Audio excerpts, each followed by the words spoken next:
Well, we had demo recordings. We never had gotten anything concrete, pressed, so to speak, to put out there. That's what we were trying to do. That's what we were trying to get done. I mean, we could have had something like that a long time ago and two times over, but we just kept going through.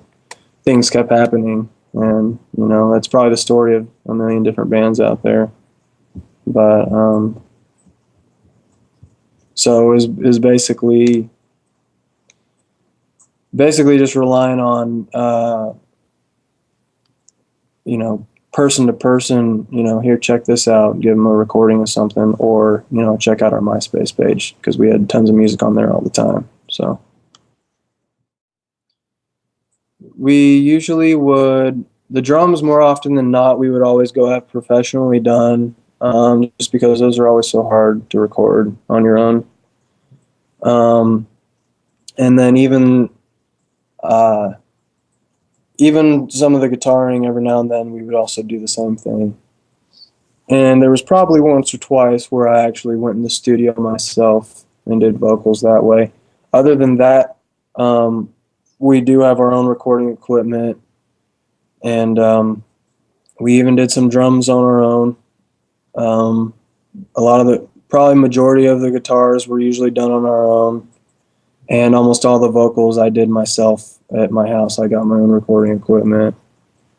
And then we just compile everything. So it just depended. Sometimes, more often than not, obviously the ones that we did in the studio, it was easier but more expensive, and usually turned out sounding better. But we were able to get some pretty good sounding stuff ourselves. I mean, we knew what we were doing. Once again, Pablo, like I said before, sort of the glue in the band, kind of behind the scenes backbone. He actually has multiple degrees as far as recording and music producing, so he knew what he was doing there. So that helped us out a lot as far as being able to make the recordings sound good.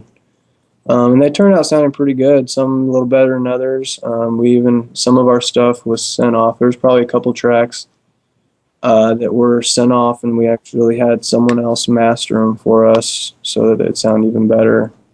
And all of the stuff that would eventually end up on the CD, that we would have done that as well. If and when that ever happens, that's what we're going to do there too. So a lot of hard work, a lot of physical, just going out there and spreading the word. We've been played on the radio at least twice now. The Texas Buzz, or whatever it's called here in Houston, the Buzz.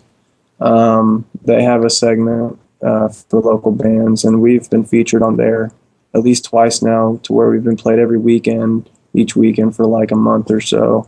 And that was in conjunction with a show that we were going to be playing that they put on. So that was another way to kind of get ourselves out there, maybe a little more broad exposure, at least just local-wise. But other than that, it's everything, that we had said before, just getting out there and spreading the word. We submitted, one or two songs into them, and they liked it, and offered us a spot in the upcoming show, whichever show it would have been, and a spot during their show on the radio. So, and then we did that twice, so 2 different times.